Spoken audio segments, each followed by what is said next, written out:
Bala Shalom, giving all praises, honor, and glory to our power, Yahweh, Bahasham, Yahweh Shai, Bahasham Rachak Kwadash. Double honors to the apostles and the elders, a great millstone. Peace and blessings to the whole elect. All right, we're going to get into a quick lesson. Probably not going to be as quick as we think, but we'll say quick lesson. No rush. I'm pretty sure you read the title, obviously. It says, was Paul a god or a god? All right, little g, big G. All right, and there is a difference between the two. So let's get into this. We're going to start in Deuteronomy chapter 4, verse 15. It says, take ye therefore good heed unto yourselves, for ye show no manner of similitude on the day that the Lord Yahweh spake unto you in Horeb out of the midst of the fire. And we know what Horeb was. Maybe we can get something else out of it. So let's hit Horeb, because we're going to actually grab that word similitude. But why not grab Horeb right here? Which supposedly means desert. It says another name for Mount Sinai, you see, from which God gave the law to Moses and the Israelites. All right.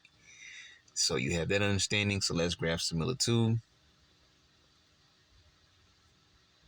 All right. And we'll get down here. It says form, image, likeness, representation, semblance. And I really need you to remember these words. Maybe not all of them, but at least remember the one that sticks out to you most.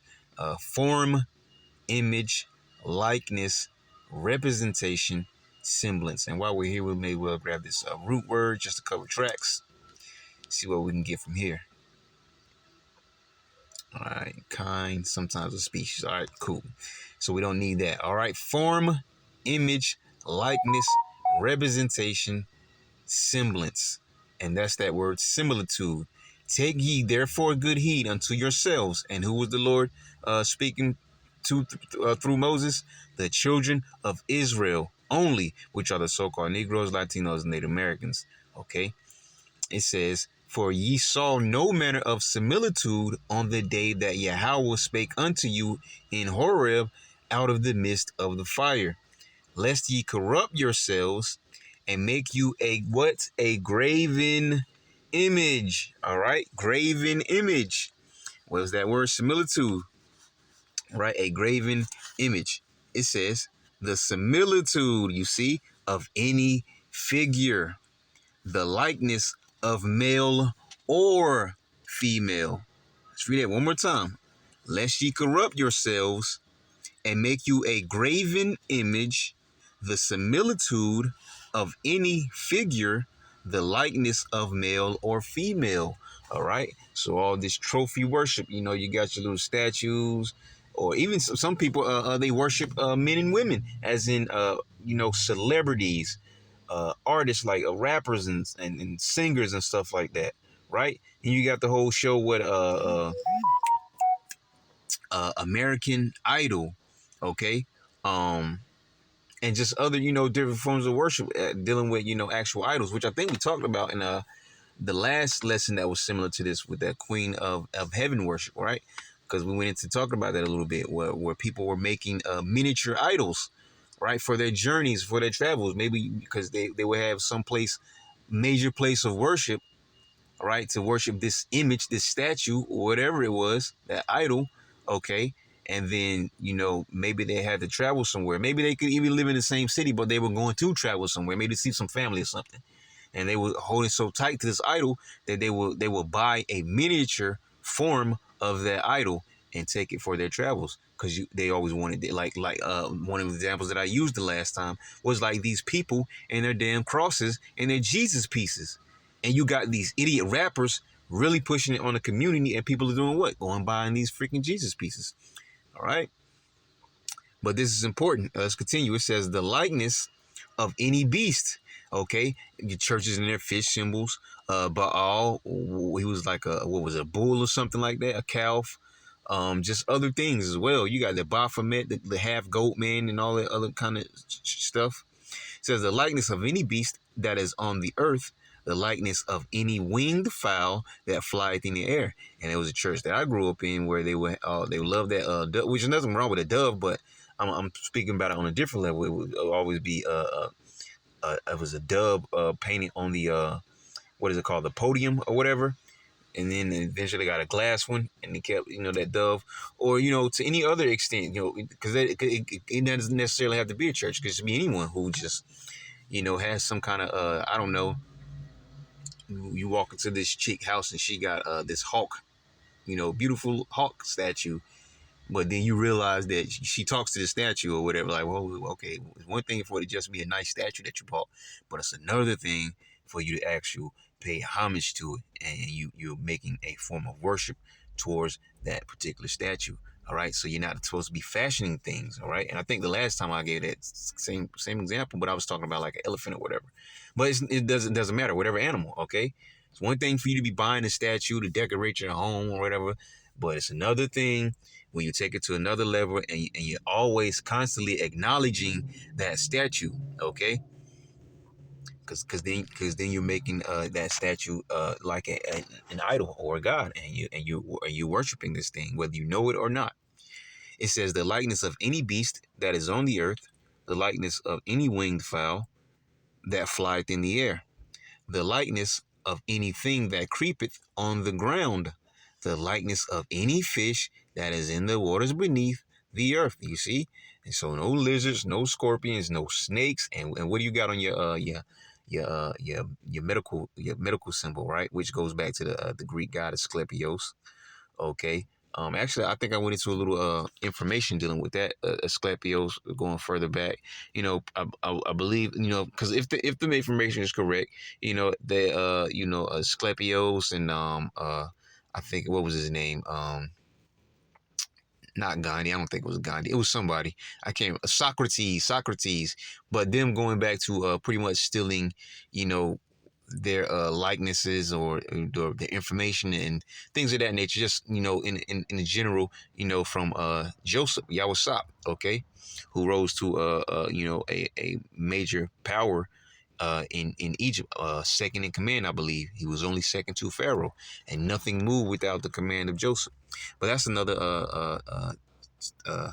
topic, which I don't believe you can access that that particular lesson, because that was on my main page, which has, you know, 3 strikes, so that page is being gone. If I'm correct, you know, you can search it out. But if I'm correct, that lesson was on my main page, so you won't be able to find what I'm talking about. But anyways, continuing on, you know, staying on topic, making these false gods and these idols, okay? And verse 19 is really that point verse that we wanted to get down to. It says, and lest thou lift up thine eyes unto heaven, and when thou seest the sun, the moon, and the stars, even all the hosts of heaven, shouldest be driven to worship them and serve them, which Yahweh thy power hath divided unto all nations under the whole heaven. So no sun worship, but you get a lot of that in Egypt, Cometicism and all that stuff, Egyptology. All right, it's talking about sun god Ra and all this, that, you know, all these different, you know, Egyptian gods, all of this bull crap. Okay, worshiping the stars, worshiping the moon. I mean, the Israelites deal with the moon, but that's timekeeping, you know, Sabbath days and high holy days and things of that nature. Okay, months, you know, years. All right, but not to the extent that the wicked use it. Okay, the customs of the heathen are vain. Jeremiah chapter 10, I believe that's like verse 1 or 2. But yeah, we shouldn't be doing and following the customs of the heathens. All right, because the Lord tells us that they are vain through Jeremiah the prophet. All right, Jeremiah, I believe his name is in Hebrew. But yeah, all this star, sun, moon, the constellations in general, and then you got the zodiacs and all those things. All these things have some kind of wicked, heathenistic root to them. All right, which is why the children of Israel are commanded not to deal with these things on that level. Okay, let's read this again. It says, and when thou seest the sun and the moon and the stars, even all the host of heaven shouldst be driven to worship them and serve them, which the Lord Yahweh thy power hath divided unto all nations under the whole heaven. And this is why I wanted to point that out too, as well. You know, in this particular verse, when it comes to the planets or whatever, you know, there's always some kind of a Roman or Greek god tying his name to the planets. All right, but it goes into, you know, what the Lord is saying right here. All right, not worshiping the stars, the moons, the planets, and the whatever else that's out there in the constellations. Okay, not worshiping these things because you in the zodiacs as well, because you unknowingly and that goes for the Chinese. No more year of the rat. If you following the Chinese years, all that stuff has some kind of heathenistic tie to it.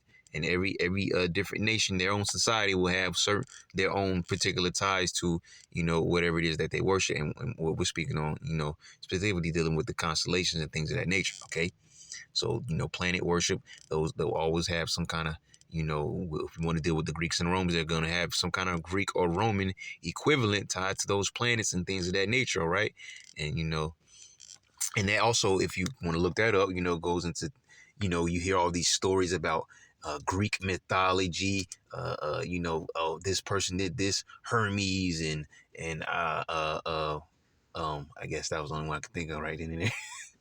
When we talked about Artemis the other day, Zeus, and just different gods, and they say this is the god of this thing and that thing, the god of the hunt, god of fertility, god of vegetation, and the Poseidon, god of the sea, all this foolishness. All right, these are the things that these heathen nations delve into.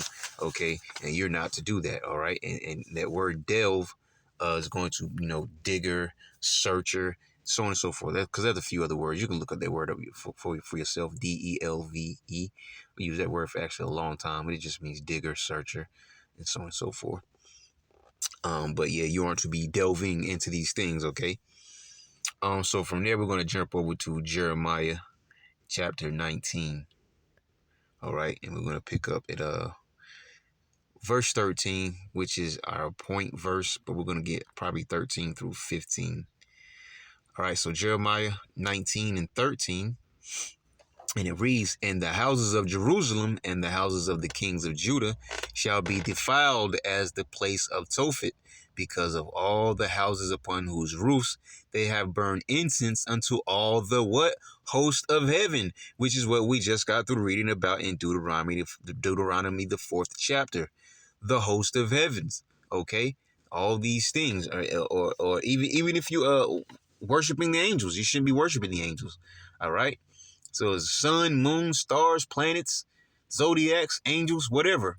You should not be worshiping any of these things as an Israelite, because we don't care about what the heathen nations do. The customs of the heathens are vain, okay? And it's time for us to shake that off of us, okay? If you haven't already. Which is, of course, directed to anyone who may be new or just be running across this page, all right? Lord willing, you be edified, upon whose roofs they have burned incense unto all the host of heaven, and have poured out drink offerings unto other gods, little g, because they are false gods and they are idols, okay? Which is, you matter of fact, this is not in the notes, but hey, it's always good to read this when you're talking about false gods and idols. And what I'm going to read is in Psalms 115, verses 4 through 8.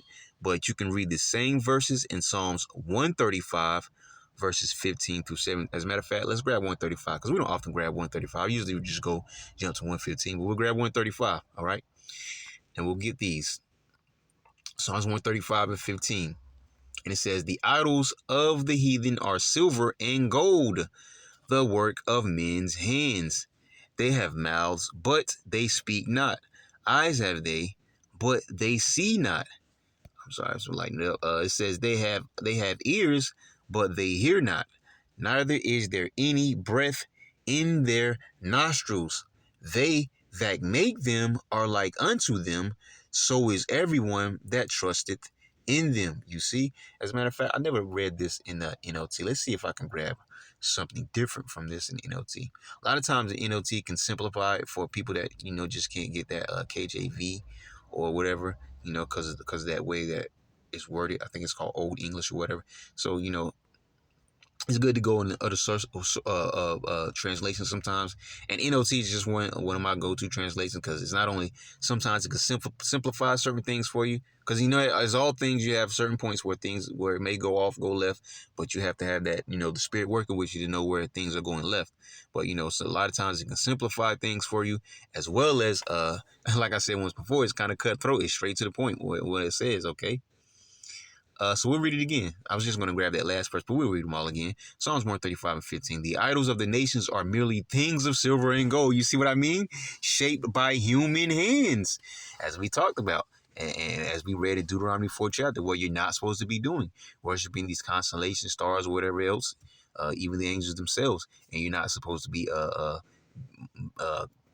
getting like you can go buy some clay, certain type of clay, obviously, but go buy clay and mold an idol out of it, and then you put it into a kiln, KILN, and you fire that thing up real hot, and it'll cook that clay into a ceramic type, hard, mold, okay, and you're making what? You're making a god, all right? You don't be doing these things, okay? He says the idols of the nations are and don't think I've done this. I'm only recalling just projects like in school, art project. We used to have which I hated that project. We had to make a freaking wagon and wheels and everything that worked out of clay, and we had to fashion it. And then the instructor took them all to a kiln, and which we didn't get to play part in that. We just it was classroom action of making the wagon, because it was a in the course project, and so we had to, which I hated it, but we had to make the wagon, and then he went and fired them up, and that's how I know how that process works. But anyways, it says they have mouths but cannot speak, and eyes but cannot see. They have ears but cannot hear, and noses but cannot smell. And those who make idols are just like them. So all those verses we read, 15 through 17, you that make these and worship these are just like them, and as are all who trust in them. And that's the spirit, because I wasn't going to grab this, but we'll go and grab this since we did mention that verse before we continue on. That's Jeremiah chapter 10. All right, hear the word that the Lord Yahweh speaks to you, O Israel, you Israelites, you so-called Negroes, Latinos, and Native Americans. You are the biblical Hebrew Israelites, and the other 17 nations don't matter. You're above these nations, so we don't care what they do. And it says, this is what Yahweh says: do not act like the other nations who try to read their future in the stars. You see that? Do not be afraid of their predictions, even though other nations are terrified by them. All right. And we'll go back and get that in the KJV, because we're going to move on in KJV. We'll probably flip back at some point. But I want to grab this so you can see what it says. It says, thus saith the Lord Yahweh, learn not the way of the heathen, and be not dismayed at the signs of heaven, for the heathen are dismayed at them, for the customs of the people are vain. One cut a tree out of the forest, the work of the hands of the workmen with the axe. And if you continue on, it goes into shutting down that wicked Christmas holiday. But I just wanted to read those couple of verses because it just goes to show you, it plugs right into what we just read in Psalms 115 and Psalms 135, as well as what we just jumped from Deuteronomy the 4th chapter and Jeremiah the 19th chapter. Okay, so with that said, we're going to move on, and hope you're following along. Psalms the 82nd chapter. All right, we're just setting the tone for right now, so just be patient. Psalms the 82nd chapter. All right, it says, how long? Actually, I'm with the wrong verse. One in verse 6. Psalms 82 and 6. It says, I have said, ye are gods, and all of you are children of the Most High, but ye shall die like men and fall like one of the princes. Right, one of these regular people. And who do you think the Lord was talking about? He was talking about you Israelites. I have said that ye are gods. Let's grab this word with the little g. All right, make sure I point that out. Gods with a little g. Okay. And you see this word, it says Alahayim in the Hebrew. It says rulers, judges, divine ones, angels, and that's who angels in men in this wicked flesh. Gods, once again, with a little g. Okay, there's no such thing as a goddess. Uh, God like one. Um, so there you have it, because the other ones are just, other things, all right? But it says rulers, judges, divine ones, angels, gods, all right? And also, this word can go into many messengers, like the Lord. Matter of fact, let's grab this root word, because it may be here. What we'll have to speak about. We'll see. Wrong one. Okay, God. All right, because no, this going to the root word. Allah, Allah. I can't even see it. Okay, like it says Allah, Allah, okay, but Allah goes back to, not the Ishmaelites and their Allah, Allah. No, this Allah, Allah, actually, is talking about the Lord Himself. All right, and power, it can mean power right here, strength, power. All right, yeah, God, the one true God, Yahweh, because His name is not Jehovah, for sure. Okay. So there you have it. And then it also says again, angels. All right. So let's go back. And once again, rulers, judges, divine ones, angels, gods. All right. Because you can actually stem this back to the first fruit spirits, or which was is the 144,000. But what I was referring to is the 144,000 that were predestined and preordained, who were there with Yahushua, the first of all of us, in the creation of all things. All right, way back in the book of Genesis, start right at Genesis chapter 1, verse 1.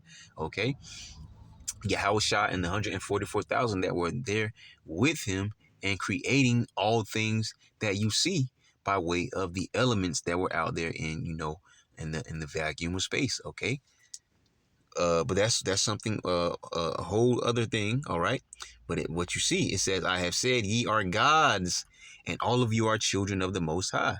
All right, so you wouldn't be going off by calling yourself a god, but it's, there's a thin line into in how you mean it and how you perceive it. Okay, you have to be very careful not to be putting yourself on the level of the Lord or even Yahweh. All right, we're not even on the level of the angels right now.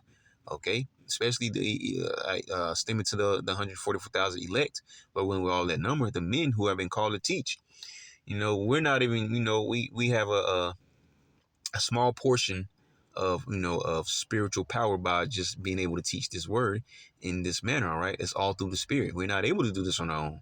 All right, it's the Spirit that comes over us and allows us to do these lessons and makes us do these lessons. Okay, but it is our reasonable service, so it's not that we dislike it. Okay, this is the most wonderful thing in our lives. All right, all of us can look back on our past lives and see that this is the most magnificent thing that has ever happened to us. All right, receiving this truth and being able to have the spiritual eyes, the eyesight to see this world and life for exactly what it is. Okay, but it says, Psalms 82:6, I have said ye are gods, and all of you are the children of the Most High. All right, ye are gods, little g's. Okay, so we're gonna move on. All right, we get into the little nitty gritty here. John chapter 10. Okay, and we're gonna grab verse 33 and 34. So let's slide down there. John 10 and 33, it says, the Jews answered him, saying, for a good work we stone thee not, but for blasphemy, and because that thou, being a man, makest thyself God.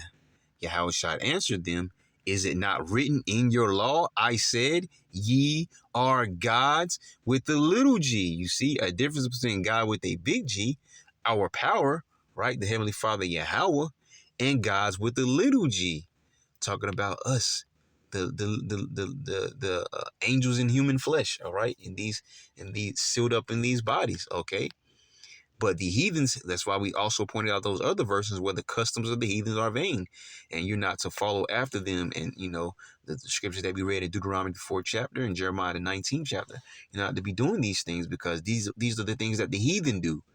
This is why they come up with their false gods and their idols. Talking about the Greek gods and Roman gods and Egyptian gods and whoever else, all these false gods and idols. All right, and we also read Psalms 135, but it's the same thing in 115. Okay, so Hopefully you're seeing how this is tying together, but we're gonna move on and dig a little deeper. We're gonna go to Acts the 14th chapter, okay? Getting into portions dealing with the actual title of the lesson. Was Paul a god or a god? Was Paul a god with a little g, or God or a god? All right. So Acts chapter 14. That's probably a working title. I may keep that one. We'll see exactly. Play around with the words. Acts chapter 14, verse 12. It says, "And they called Barnabas Jupiter," you see, "and Paul Mercurius, because he was the chief speaker." All right, let's get Jupiter. I'm going to show you something, because Barnabas, they thought Barnabas was Jupiter, which is I believe that's the Greek equivalent to the Roman god Zeus, or is it the other way around? We'll get it. As a matter of fact, it's on the screen. I was looking down. It was on my screen. All right, cool. Here we go. Jupiter or Zeus. You see, Jupiter, Zeus, a father of helps. Yeah, pretty sure. Whatever. It says the national god of the Greeks and corresponded to the Roman Jupiter. So in the Greek, he would be known as in the Roman, he would be known as Jupiter. In the Greek, he would be known as Zeus. And this is who they thought Barnabas was. Okay, you got that? All right, so let's jump back, and we're gonna grab Mercurius. Okay, and this is why we read all those other verses. We had to set the tone. All right, because you may have gotten confused if we just pulled this out. Had to set the tone first. Okay, look what it says. Hermes, and I don't know if you've heard these names, especially if you've gone to school. All right, you heard these names.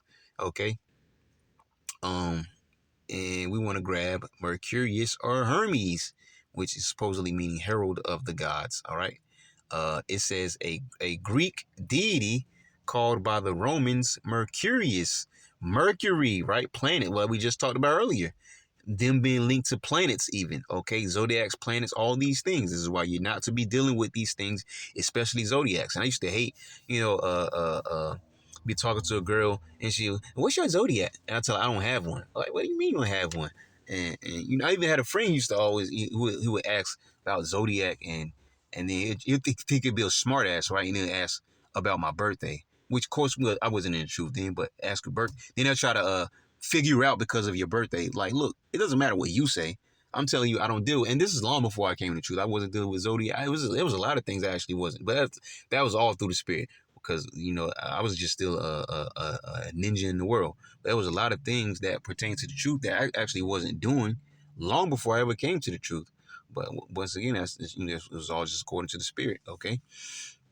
But hey, you see a Greek deity called by the Romans Mercurius. All right, Mercury. All right, linked to these planets and all these things in that nature, zodiacs or whatever, and whatever is there, wherever there is a Greek god, there is a Roman equivalent, and vice versa. Which I want to say the Greeks came first, but however, it's still no different. They're just false gods and idols. Okay. I'm almost curious. Let me see. Jump back here. The root word, because we didn't need this root word, but just in case there's something else here. I hit the wrong one again. Okay, yeah, it was just going to something else. Excuse me. So it says, and they called Barnabas Jupiter and Paul Mercurius because he was the chief speaker. And the reason why they would call him Paul a Mercurius or Hermes, because that's what Hermes was supposed to be, the messenger god, right? And matter of fact, I'm gonna grab this word because I know what this word means, and I just saw it, so I'm gonna pull this back up because that'll be some extra edification. Herald, all right, herald. Matter of fact, and that's a good, because last time I was speaking on like that Marvel universe, and I forgot my point that I was gonna bring out. But here's another thing. Herald, okay? You have that one character, Silver Surfer, dope character, whatever. But I'm just speaking on this is what he was. We're gonna get this definition: a herald of that one dude, Galactus, and Galactus was a planet eater. And so basically, what the story of Silver Surfer was supposed to be is he promised that he will work for Galactus to find him planets that he could eat, so he wouldn't eat Silver Surfer's planet. All right, I forgot what his real name is. It doesn't really matter. But he wouldn't eat Silver Surfer's planet. Silver Surfer became a herald of Galactus, so he would go out and find planets for Galactus to eat. and which pretty much brought him to that the whole, you know, against the Fantastic Four, because he came to eventually finding Earth. He found Earth for Galactus to eat, but when he came to Earth, he found, you know, heroes to fight against. So that in case anyone didn't know, but I'm just pulling that point out because of this word, Herald. Herald. Right, Herald. All right, it says an official messenger bringing news, you see? And this is why they call Paul Mercurius, because he was that chief speaker. All right, Paul was was pretty much the leader. They just thought Barnabas was sitting back being chief, right?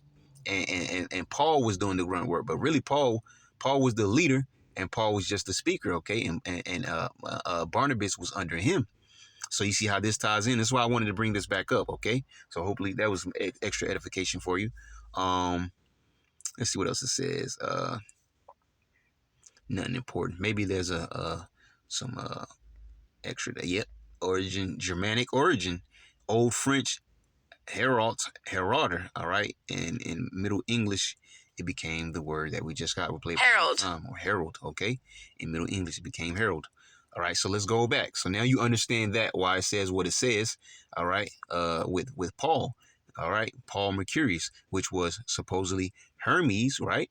And I think it was Hermes. Let me double check that.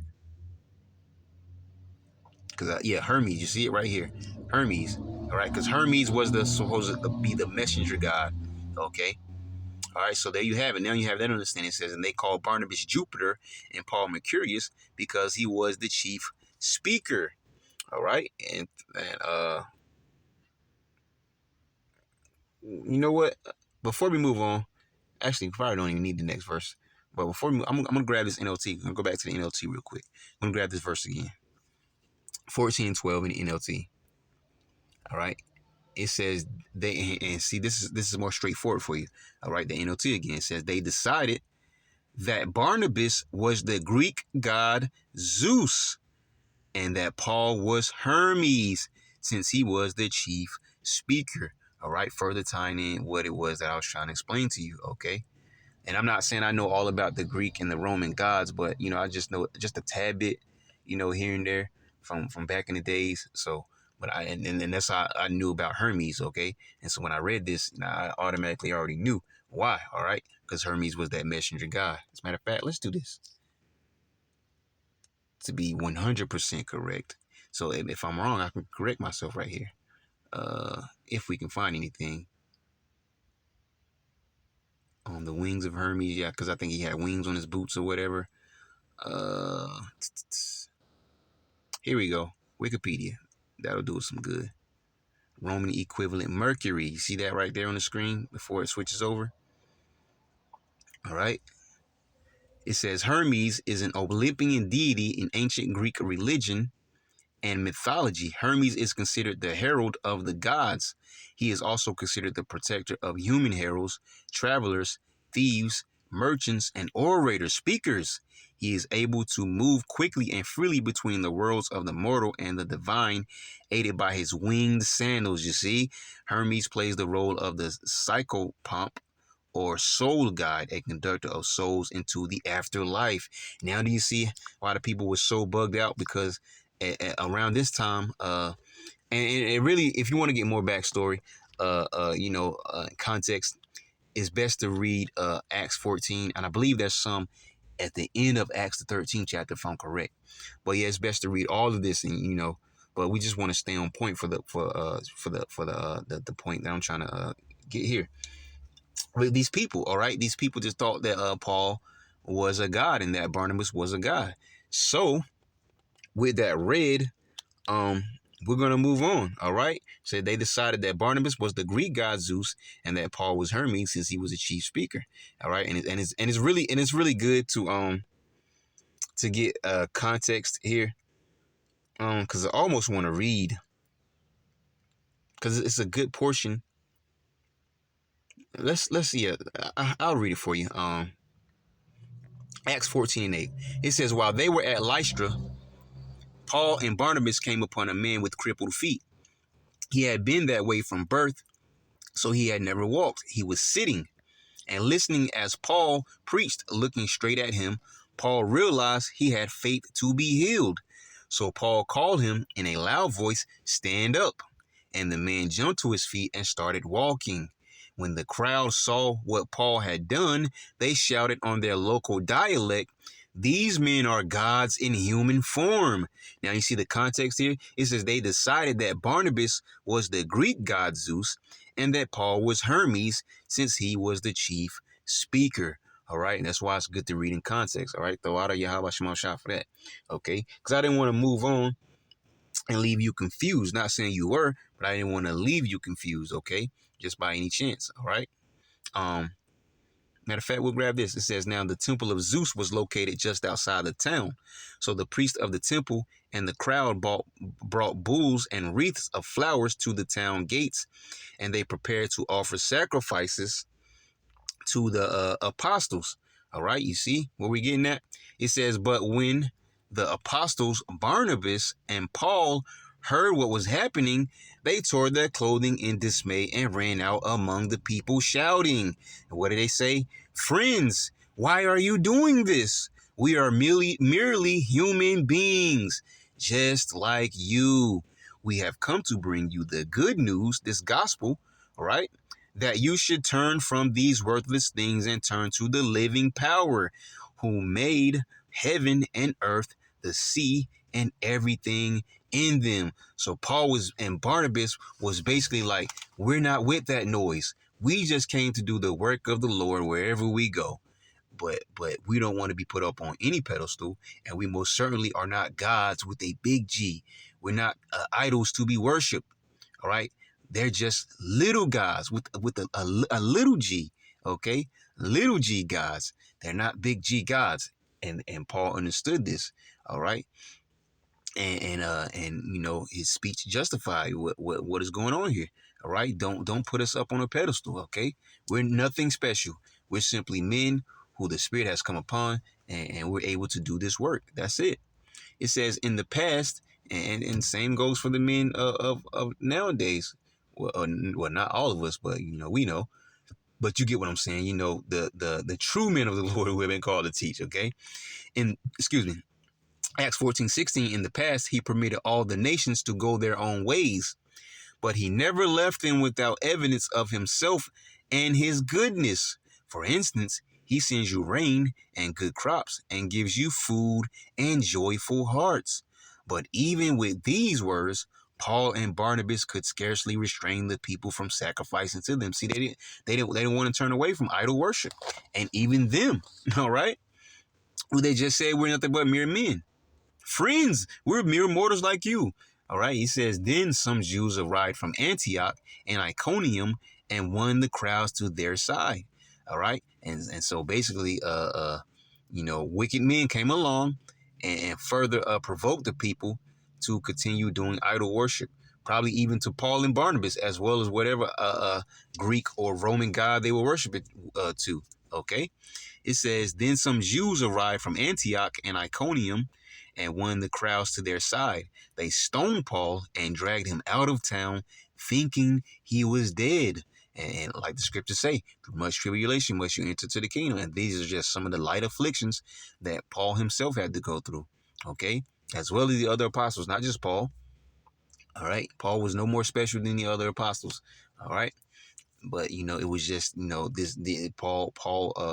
his missionary journeys were talked about, you know, very heavily in the scriptures. Okay, I mean, because there's places where I want to say it was Peter and John who actually laid foundations, and Paul came back to visit places that were founded by John and Paul. I'm sorry, Peter. Okay, if I'm correct. But anyways, and it's not going to say that straight out in the scriptures, but anyways, Acts 14:20 says, but as the believers gathered around him, he got up and went back into the town. The next day, he left with Barnabas for Derbe. All right, so you know the wicked men came along, wicked Jews, and further persuaded this already riotous crowd, and then they ended up, you know, as always with this heathenistic worship, they got angry and they sought to kill Paul. They stoned him and they dragged him out of the city thinking he was dead. And Paul hopped up through the spirit of power. Paul hopped up and he rolled on. Okay, so we almost through. All right. But that was pretty much that bulk of the point, right? Paul was letting you know that I'm not a God, and I'm not special. All right, it's you people that are saying that, and you shouldn't be doing that. Okay, not me, not him, or the ones that you were already worshiping before I popped up on the scene. Okay, so we're going to stay in the book of Acts and go to Acts 28. And we're just going to get the first 10 verses, all right? And we're in the NLT, so we'll keep the NLT. It says, once we were safe on shore, we learned that we were on the island of Malta.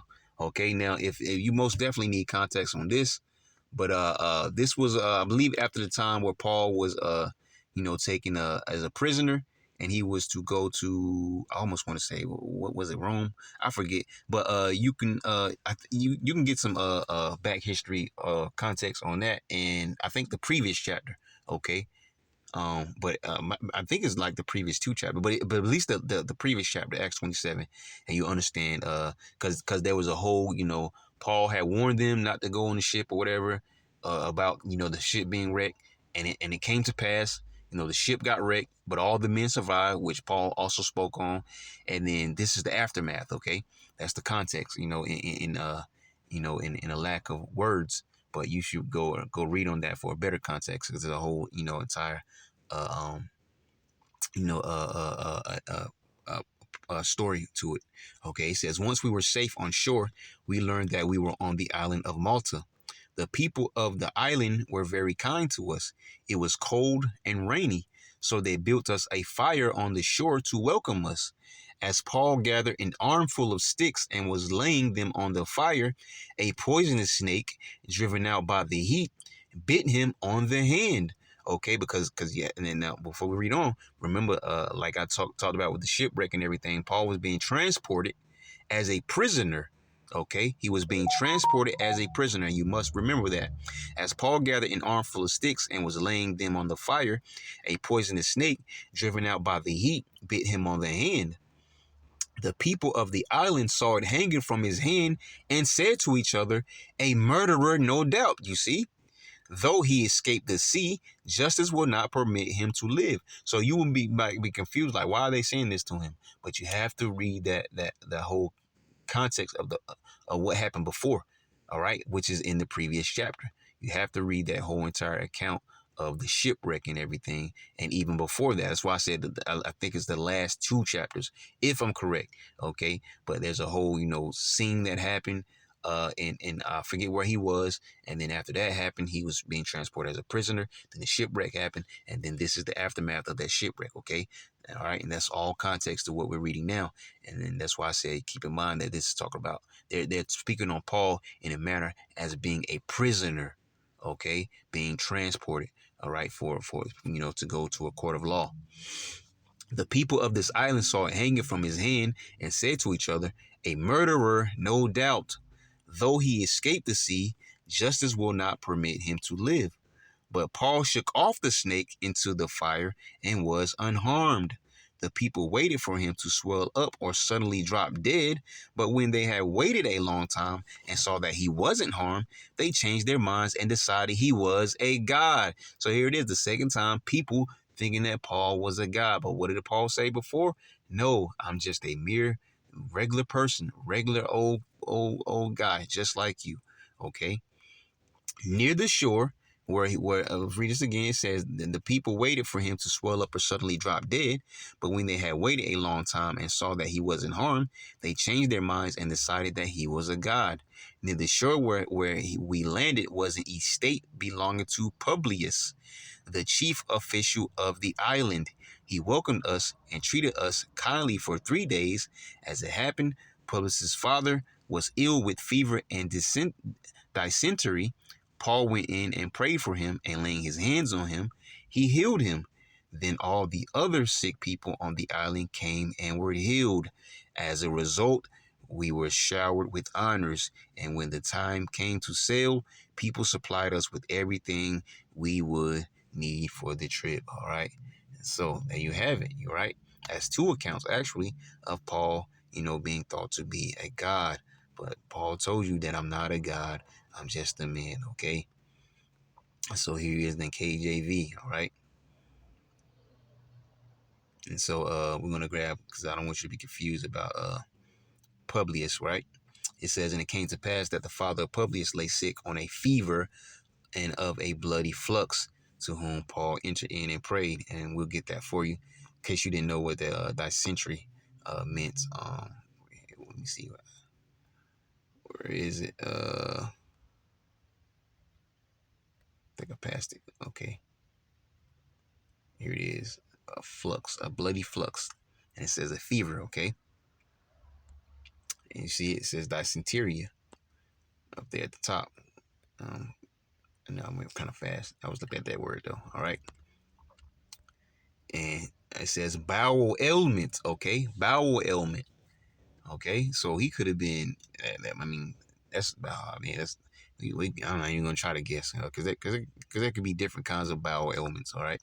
He could have had constipation. He could have had a worm or some kind of virus, or other kind of sickness, all right? So, there's no need to even try to guess that, all right? But just as we read, in Acts the 14th chapter, which was the main bulk of the title to this lesson, right? Was Paul a god or a god? Was Paul a god with a little g or a god with a big G? And we read Paul himself telling you that I'm not a god, I'm just a man, all right? And you need not to be worshiping me, okay? I guess we'll read that verse again. Which one was it? All right, so here it is. Going back up. All right, it says Acts 14:15, and saying, Sirs, why do ye these things? We also are men of like passions with you, and preach unto you that ye should turn from these vanities unto the living power, which made heaven and earth and the sea and all things that therein. All right, and they did that because why? Because they thought that they were Jupiter and Mercurius, Zeus and Hermes, Greek and Roman god equivalents, okay? They thought that these were gods come down to the earth. And Paul had to let them know, no, we're not, okay? And that's also why we read the verses earlier, on in the lesson, all right? Especially the particular verse where it says that ye are gods, because we are gods with a little g. And this is what Paul let them know. So Lord willing, you were edified. Till next time, Yasharala, I'm going to say shalom.